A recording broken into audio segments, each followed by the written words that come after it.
Hello ನಮಸ್ಕಾರ ಕರ್ನಾಟಕ, ನಾನು ನಿಮ್ಮ ಫರೂಕ್. ಇವತ್ತಿನ ವರ್ಕ್ ಏನಂದರೆ ಟಾಟಾ ಹಿಟಾಚಿ X70 ಈ ಹಿಟಾಚಿ ಆಪ್ರೇಟಿಂಗ್ ಸ್ಲೋ ಇತ್ತಂತ ಹೈಡ್ರಾಲಿಕ್ ಪಂಪು ಬಿಟ್ಕೊಂಡು ಬಂದವ್ರೆ. ವರ್ಕ್ಶಾಪಿಗೆ ತಂದಿದ್ದಾರೆ ಪಂಪು.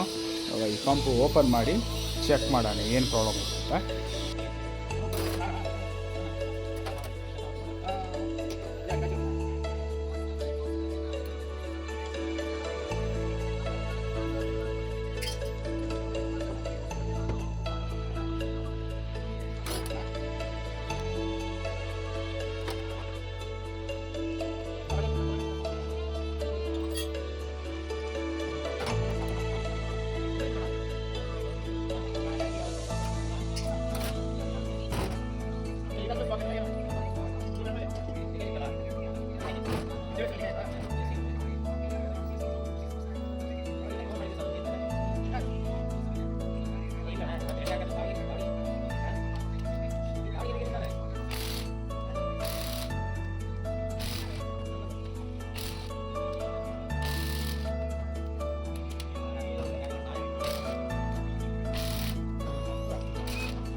ನೋಡಿ, ಹೈಡ್ರಾಲಿಕ್ ಪಂಪ್ ಓಪನ್ ಮಾಡಿದ್ದೀನಿ.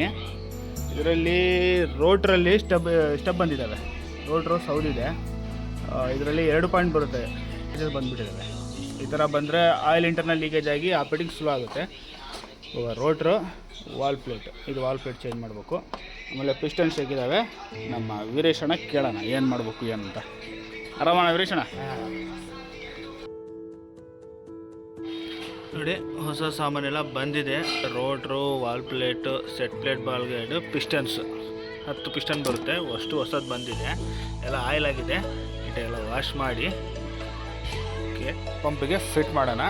ಇನ್ನೊಂದು ಸಾಸ್ ಪ್ಲೇಟು ಸ್ಕ್ರ್ಯಾಚ್ ಇತ್ತು, ನೋಡ್ಬೋದು ಇಲ್ಲೆಲ್ಲ ಸ್ಕ್ರ್ಯಾಚಸ್. ಇಲ್ಲೊಂದು ಸಾಸ್ ಪ್ಲೇಟನ್ನು ಅದೊಂದು ರೆಡಿ ಮಾಡ್ಕೋಬೇಕಾಗತ್ತೆ. ಲೇತಲ್ಲಿ ಸ್ಕ್ರ್ಯಾಚ್ ಇರಬಾರ್ದು. ಈ ಥರ ಸ್ಕ್ರ್ಯಾಚ್ ಇದ್ದರೆ ಇಂಜನ್ ಲೇಕಿಂಗ್ ಆಗುತ್ತೆ.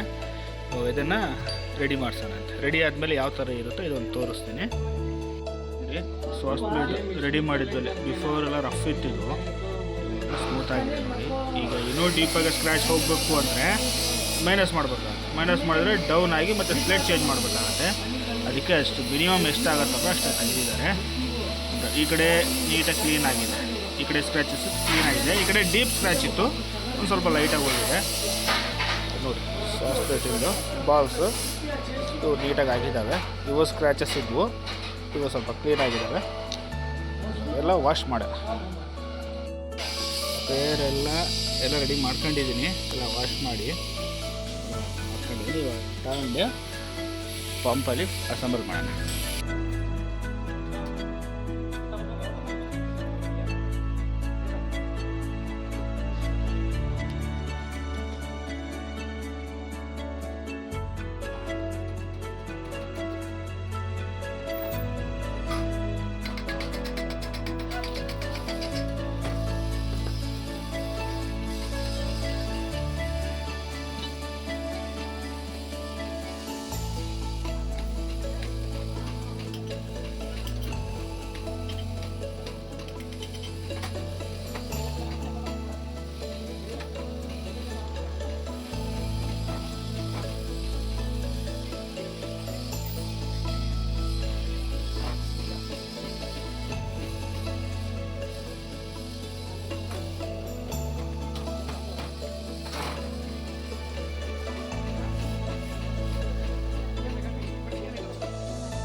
ಹೈಡ್ರಾಲಿಕ್ ಪಂಪು ಅಸೆಂಬಲ್ ಆಯಿತು. ಇವಾಗ ಸಂಜೆ ಆಗ್ಬಿಡ್ತು. ನಾಳೆ ತಗೊಂಡೋಗಿ ಹಿಟಾಚಿಗೆ ಫಿಟ್ ಮಾಡೋಣ. ಇವತ್ತು ಡೇಟು ಹೈಡ್ರಾಲಿಕ್ ಪಂಪ್ ರೆಡಿ ಮಾಡಿಕೊಂಡು ಕಾರಲ್ಲಿ ಹಾಕ್ಕೊಂಡಿದ್ದೀನಿ. ನೋಡಿರಿ ಕಾಣ್ತಿತ್ತಲ್ಲ, ಇದು ಹೈಡ್ರಾಲಿಕ್ ಪಂಪು ಮತ್ತು ಹೈಡ್ರಾಲಿಕ್ ಆಯಿಲ್ ಟೋಟಲು ಹಿಟಾಚಿಗೆ ಆಯಿಲ್ ಚೇಂಜ್ ಮಾಡೋದಿತ್ತು. ಈಗ ಇಲ್ಲಿಂದ ಸೀದಾ ರೆಟ್ಟಳ್ಳಿ ಹೋಗಿ ಪಂಪ್ ಫಿಟ್ ಮಾಡಿ ಆಯಿಲ್ ಚೇಂಜ್ ಮಾಡ್ಕೊಂಡು. ಕ್ಲೈಮೇಟ್ ಅಂತೂ ಸೂಪರ್ ಆಗಿದೆ, ಒಳ್ಳೆ ಫಾಗ್ ಮಿಸ್ಟ್.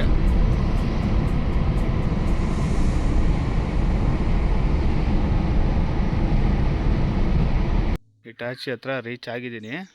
ಇವಾಗ ಇದು ಹೈಡ್ರಾಲಿಕ್ ಪಂಪನ್ನು ಹಿಟಾಚಿಗೆ ಫಿಟ್ ಮಾಡಿಬಿಡೋಣ. ಪಂಪು ಎಲ್ಲ ಫಿಟಪ್ ಆಗಿದೆ. ಇವಾಗ ಹೈಡ್ರಾಲಿಕ್ ಆಯಿಲ್ ಹಾಕಿ ಪಂಪಲ್ಲಿ ಏರ್ ತೆಗೆದು ಸ್ಟಾರ್ಟ್ ಮಾಡೋಣ. Seconds count ಆಗ್ತಿದ್ದಲ್ಲ.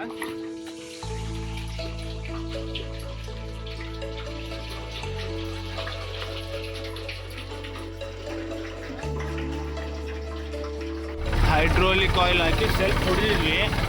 ಆಯಿಲ್ ಏನು ಲೀಕೇಜ್ ಇಲ್ಲ. 2 ನಿಮಿಷ ಐಡ್ಲಿಂಗ್ ಬಿಟ್ಟು ಆಮೇಲೆ ರೈಸ್ ಮಾಡಿ ಆಫ್ಟರ್ನಿಗೆ ಚೆಕ್ ಮಾಡೋಣ.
ಅಣ್ಣ ಹೆಂಗೈತೆ ಅಣ್ಣ?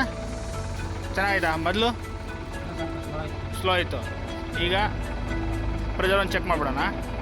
ಈಗ ಒಂದು ಹೈಡ್ರಾಲಿಕ್ ಪ್ರೆಷರ್ ಚೆಕ್ ಮಾಡೋಣ. ಪ್ರೆಷರ್ ಗೇಜ್ ಫಿಟ್ ಮಾಡಿದ್ದೀನಿ ಪಂಪಿಗೆ. ಹೈಡ್ರಾಲಿಕ್ ಪ್ರೆಷರ್ ಎಷ್ಟಾಯ್ತು ನೋಡೋಣ. ಸ್ಟಿಕ್ ದಬ್ರಿ, ಸ್ಟಿಕ್ ಔಟು.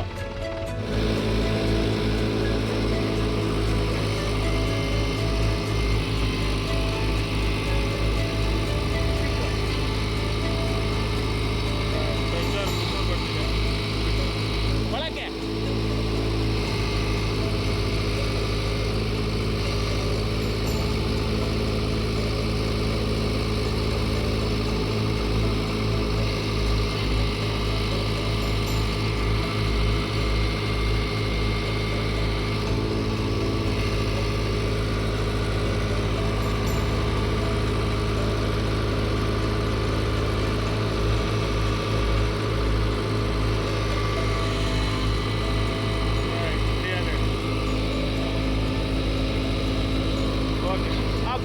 ಪ್ರೆಷರ್ ನಾರ್ಮಲಾಗಿ 280 ಬರುತ್ತೆ, ಇದಕ್ಕೆ 300 ಬರ್ತಾ ಇದೆ. ಅಂದರೆ ಕಮ್ಮಿ ರೈಸಲ್ಲೂ ಸ್ವಲ್ಪ ಎಕ್ಸ್ಕಲೇಟರ್ ಕಮ್ಮಿ ಇಟ್ಕೊಂಡು ಕೆಲಸ ಮಾಡ್ಬೋದು. ಟಾಟಾ ಹಿಟಾಚಿ EX70 ಈ ಹಿಟಾಚಿ ಆಪ್ರೇಟಿಂಗ್ ಸ್ಲೋ ಆಗ್ತೈತೆ ಅಂತ ಹೈಡ್ರಾಲಿಕ್ ಪಂಪ್ ಬಿಚ್ಕೊಂಡು ಬಂದಿದ್ರು. ಪಂಪ್ ಓಪನ್ ಮಾಡಿದರೆ ರೋಟ್ರು, ವಾಲ್ ಪ್ಲೇಟು, ಪಿಸ್ಟನ್, ಸೆಟ್ಪ್ಲೇಟ್ ಬಾಲ್ಗೈಡ್ ಇಷ್ಟು ಸ್ಪೇರೆಲ್ಲ ಚೇಂಜ್ ಮಾಡಿ ಹಿಟಾಚಿ ತಂದು ಫಿಟ್ ಮಾಡಿದ್ದೀನಿ. ಫಿಟ್ ಮಾಡಿದರೆ ಆಪ್ರೇಟಿಂಗ್ ಫಾಸ್ಟ್ ಐತೆ ಅಂತ ನಮ್ಮ ವೀರೇಶಣ್ಣ ಹೇಳ್ತಾರೆ. ಆಮೇಲೆ ಹೈಡ್ರಾಲಿಕ್ ಪ್ರೆಷರು 300 ಬಂತು, ಪ್ರೆಷರು ಓಕೆ ಇದೆ. ಮತ್ತು ಈ ಹಿಟಾಚಿದು ವರ್ಕು ಮುಗೀತು. ಐ ಹೋಪ್ ನಿಮಗೆ ಈ ವಿಡಿಯೋ ಇಷ್ಟ ಆಗಿದ್ರೆ ಲೈಕ್ ಮಾಡಿ, ಶೇರ್ ಮಾಡಿ, ಸಬ್ಸ್ಕ್ರೈಬ್. ನಮಸ್ಕಾರ.